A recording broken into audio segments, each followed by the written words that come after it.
fine skull caps are hand-embroidered masterpieces.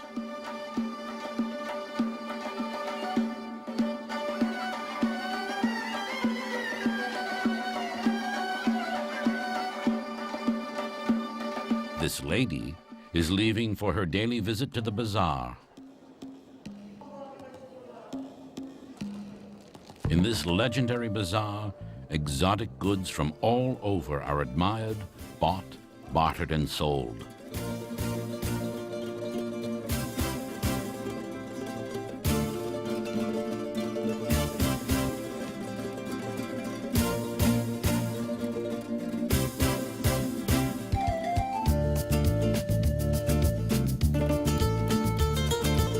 The hat maker expertly demonstrates his skill at the time-honored tradition handed down from generation to generation.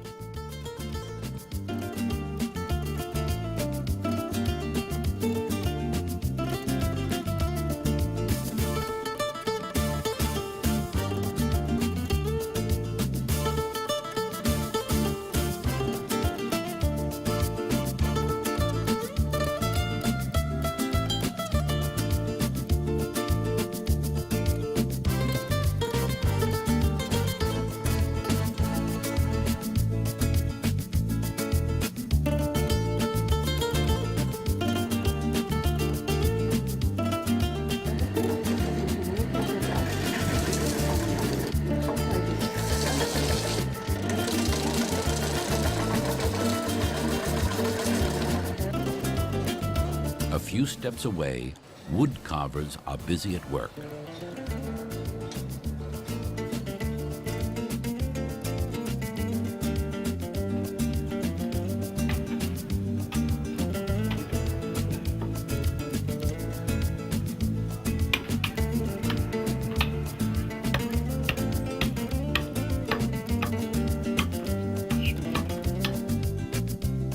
While next door, fine musical instruments are handcrafted with intricate designs.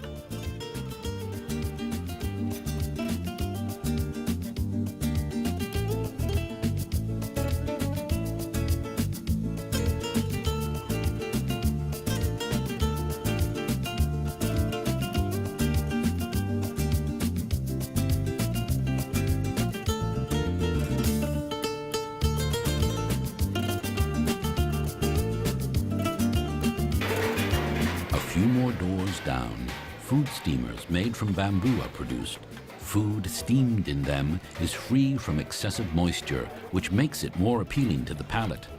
No wonder most Chinese families use them.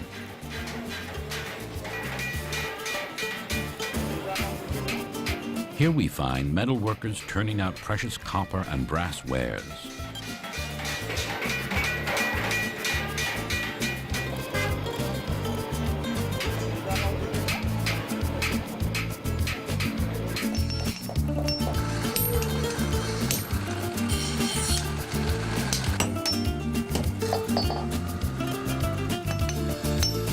The desire of every man in Xinjiang to own a finely crafted knife or dagger. Traditional methods are strictly adhered to in creating exquisitely decorated masterpieces. In order to make the blade engravings stand out, a special paste is applied.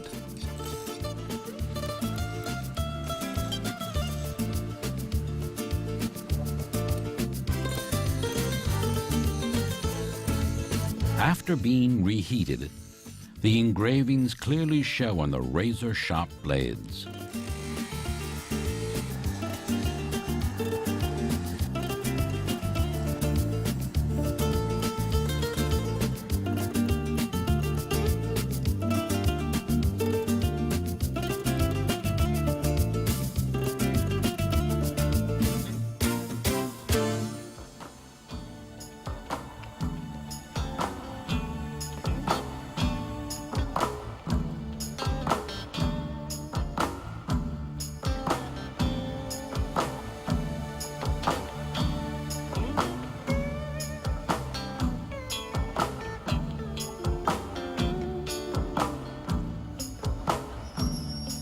Pottery is another ancient craft which follows time-honored traditions.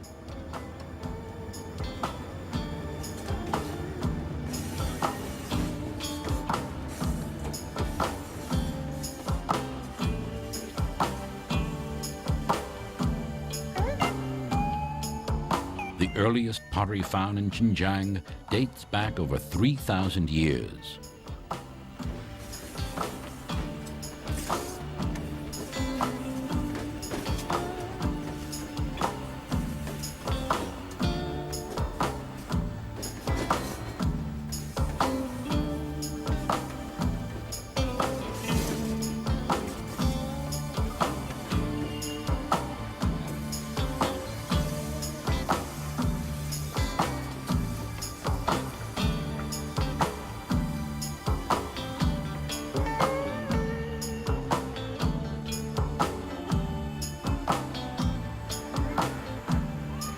A special feature of the excavated pottery from burial grounds, tombs, and ruins is the ornamental handles and the black drawings on a rich red background.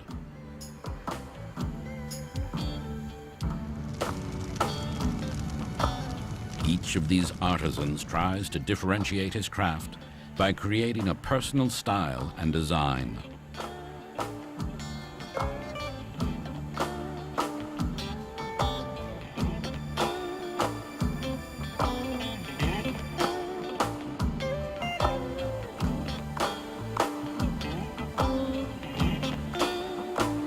The daily bread of Xinjiang is called naan.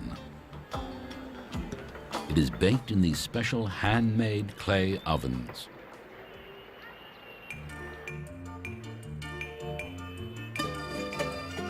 Naan is made from flour with added salt, sesame seeds, or onions. Sometimes sugar is sprinkled on top.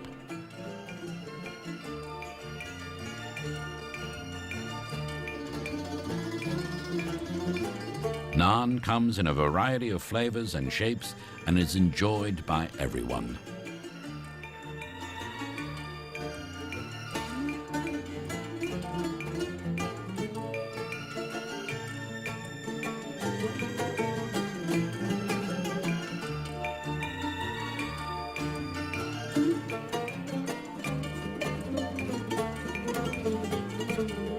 Naan is found in the saddlebags of all caravan drivers on their long treks because it lasts for months and is very nourishing.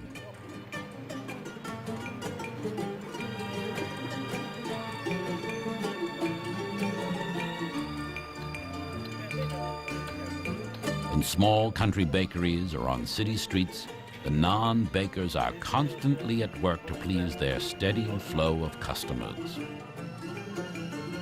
The famous grapes of Trepan, the honeydew and watermelons of Hami, the delicious pomegranates, succulent apricots, apples, peaches, fragrant pears, thin-shelled walnuts and almonds of Xinjiang can be found in season in abundance at any market and are cherished all over China.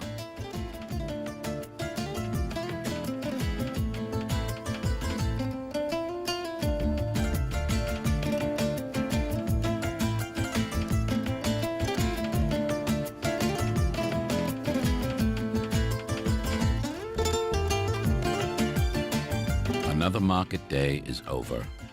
The farmers head home past the famous Idka Mosque of Kashgar, the biggest of Xinjiang's many mosques.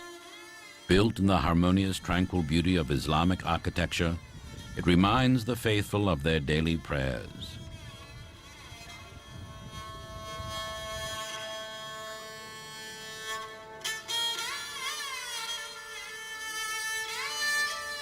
The nearby Apakoya Mausoleum, surrounded by lavish, exquisitely tended rose gardens, was built as a burial shrine and houses richly decorated stone coffins.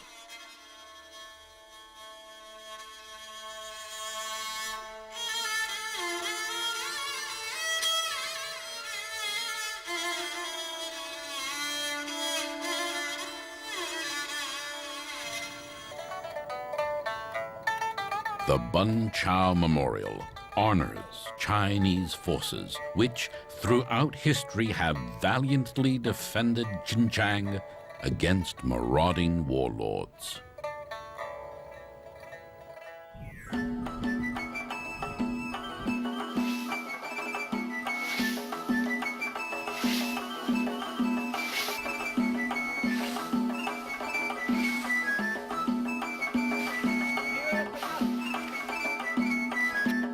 The Indo-Germanic Tajiks live at elevations of over 4,000 meters above sea level on the roof of the world. In the fertile valleys, they harvest mountain barley, which is ground in ancient water-powered mills.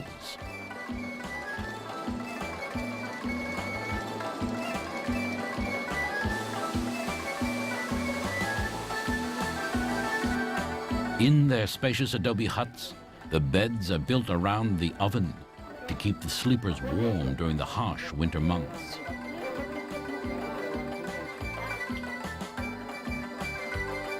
Their hearty diet consists of meat, butter, yogurt, fresh and dried curds, and a special tea with milk.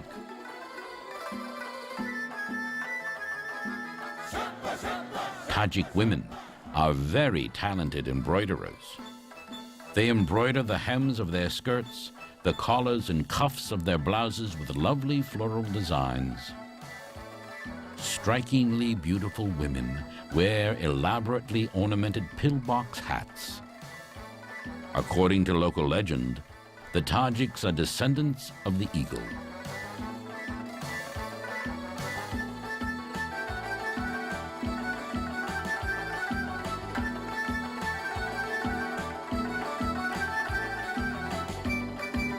When celebrating the eagle dance, the Tajiks praise heaven with flutes made from the wing bones of eagles and console the earth with the rhythmic beat of their hand drums.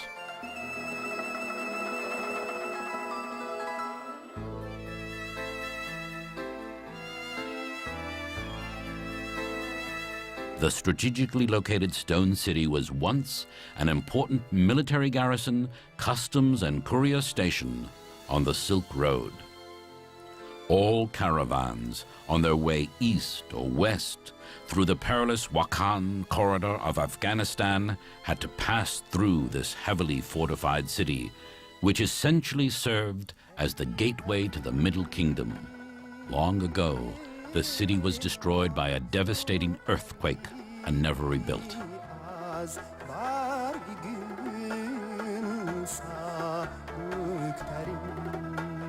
This is the mysterious wishing well where young Tajik brides bathe in crystal clear water and pray to the heavens, hoping to have many children.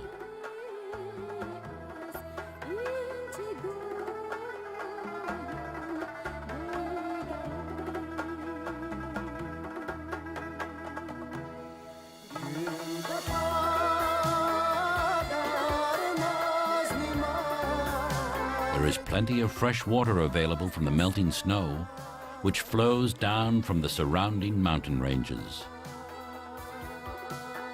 Old mosques dot the barren landscape, inviting the faithful to prayer. These burial tombs remind us of the many civilizations which have come and gone along the Silk Road. Tajiks are also livestock breeders and herders, and lead a semi-nomadic life. During the summer months, their round white tents are scattered throughout the valleys.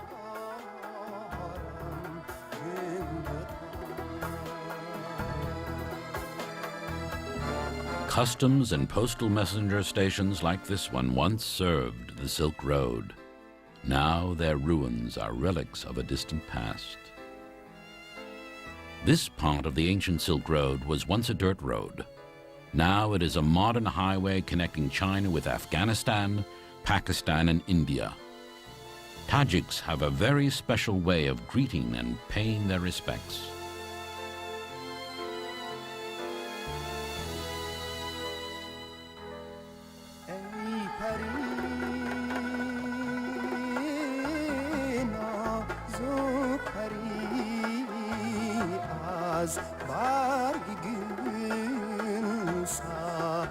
Without a doubt, this school is located at the highest elevation in all of China.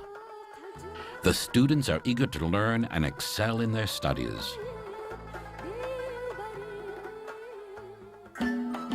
When the school year is over, their proud parents celebrate the diligence of their children with the traditional dance of the eagles against the eternal backdrop of the snow and ice-capped mountain ranges.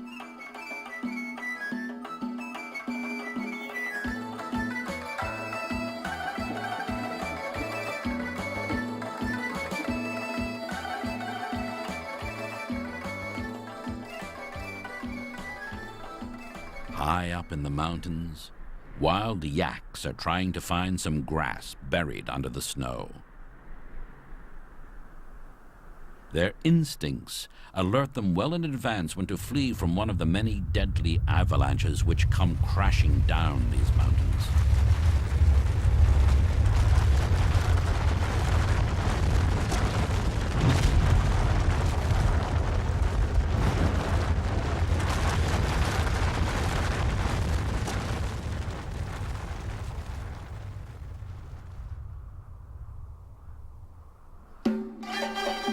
In the eternal snow-covered Kunlun Mountains, this Chinese customs station marks the border.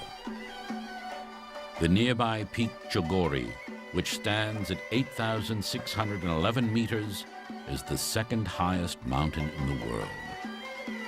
Xinjiang borders 8 countries: Mongolia, Russia, Kazakhstan, Kyrgyzstan, Tajikistan, Afghanistan, Pakistan, and India.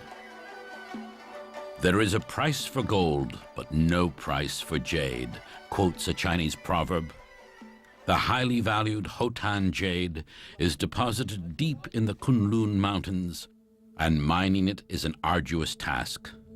Jade is a mineral rock which is formed over long geological epochs. Jade is usually wrapped into other stone formations and has to be extracted from them. It is hard to recognize from the outside whether or not common-looking stone formations contain the precious jade. The value of jade, especially white or green jade, lies in its scarcity. Jade can be found at the bottom of seas and riverbeds, in marshland and deep inside mountains. Millennia ago, the roof of the world used to be a huge ocean, which explains its rich deposits of jade. The river of Hotan is well known for its many precious jade stones being washed down from the icy Kunlun mountain ranges. Therefore, every day of the year, people look for stones along the river's edge. Hotan jade is of superb quality and comes in many colors. The famous Hotan jade market attracts buyers and speculators from all over Asia. Deals for top-of-the-line jade stones are made secretly, while lesser jade is openly displayed and traded. The ancient Chinese believed that a dead body clothed in jade pieces sewn together with gold thread would never rot. This belief proved to be wrong, as such corpses clad in jade excavated by archaeologists were all rotten. Only a pile of teeth and bones are left, but the jade clothing itself, made of hundreds of jade pieces, and the gold thread remain perfectly intact. However, this has not diminished the deep-rooted Chinese affection for jade. Personal ornaments, ceremonial vessels, and delicately carved jade figurines have been favored gifts for thousands of years. Jade bracelets are handed down as good luck charms and heirlooms from generation to generation. Jade stone gambling has a long history. Legend has it that about 2,000 years ago, a man named Bian He insisted that a common-looking stone he had found in the mountains contained jade. He presented the stone to his ruler. The king did not believe him, called him a cheat, and had his feet cut off. Another ruler was wise enough to order a craftsman to carefully open the stone, and priceless white jade was revealed. This tale has gone down in history as one of the first cases of jade gambling. China's jade business started with the white jade from Hotan and Xinjiang, but betting on green jade is more popular nowadays. At special events, stones are auctioned off. Speculators must buy the stone as is and as soon as the price is accepted by the seller. It is very hard for speculators to guess the content of the common stones simply by looking at the color of the stone's surface and its shape. Buyers seldom have their acquired stones cut in public to avoid losing face and being ridiculed if the stone they bought does not contain any jade. Many speculators pursue their dream of becoming rich overnight by losing everything. This is a very risky gamble. It greatly differs from other speculative investments. Speculators must be fearless risk takers and have an intimate knowledge of the jade culture.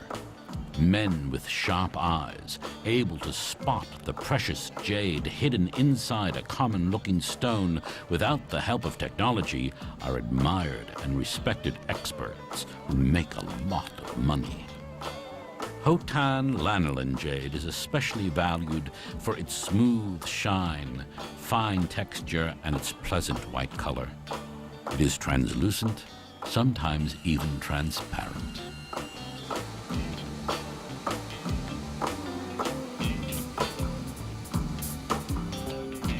Exquisitely carved jade figurines and artifacts grace galleries in major cities all over Asia.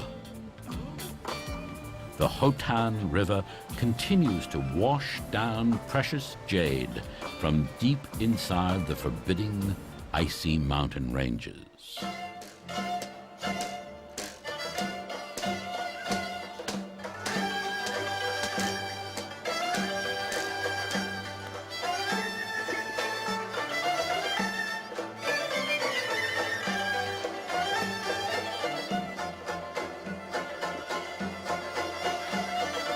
The oasis of Khotan is also known for its carpets. Almost every family in Khotan knows the art of making simple felt carpets. The technique has been handed down from generation to generation. Felt carpets are made by hand using indigenous wool, which is elastic